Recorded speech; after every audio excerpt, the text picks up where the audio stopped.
আসসালামু আলাইকুম রহমতুল্লাহ।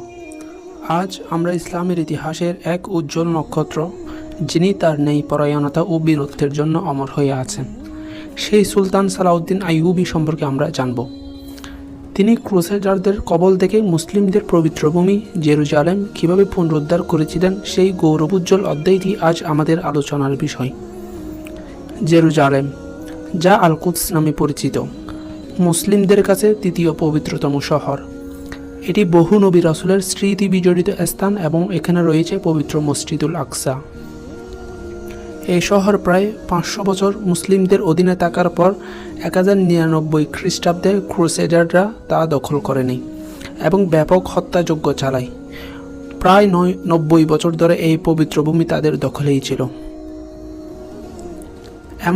এমন এক গুরুতর সময়ে যখন মুসলিম উম্মাহ দিশেহারা, ঠিক তখনই মিশরের ক্ষমতা গ্রহণ করেন তরুণ ও দূরদর্শী নেতা সালাউদ্দিন আইয়ুবী। তিনি বুঝতে পেরেছিলেন জেরুজালেম পুনরুদ্ধারের আগে মুসলিমদের ঐক্যবদ্ধ করা অপরিহার্য। ধীরে ধীরে সালাউদ্দিন মিশর, সিরিয়া সহ মুসলিম বিশ্বের বিভিন্ন অঞ্চলকে একটি পতাকার নিচে নিয়ে আসেন। তিনি শুধু একজন সামরিক নেতা ছিলেন না, ছিলেন বিচক্ষণ কূটনীতিবিদ এবং সংগঠক। তার লক্ষ্য ছিল স্পষ্ট: পবিত্র জেরুজালেমকে ক্রুসেডারদের হাত থেকে মুক্ত করা।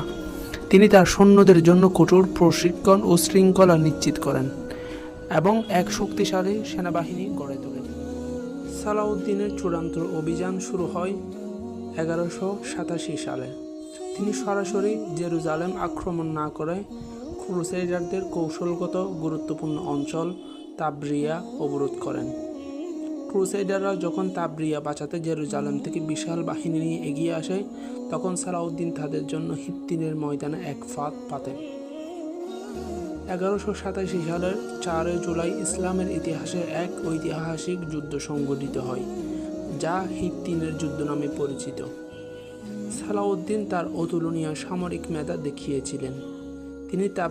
তিনি তাবরিয়া হ্রদ দখল করে ক্রুসেডারদের পানির উৎস বন্ধ করে দেন।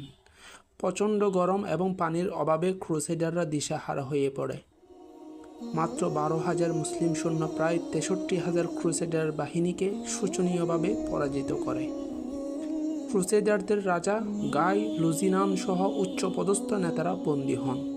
হিত্তিনের এই বিজয় ছিল জেরুজালেম পুনরুদ্ধারের মূল চাবিকাঠি।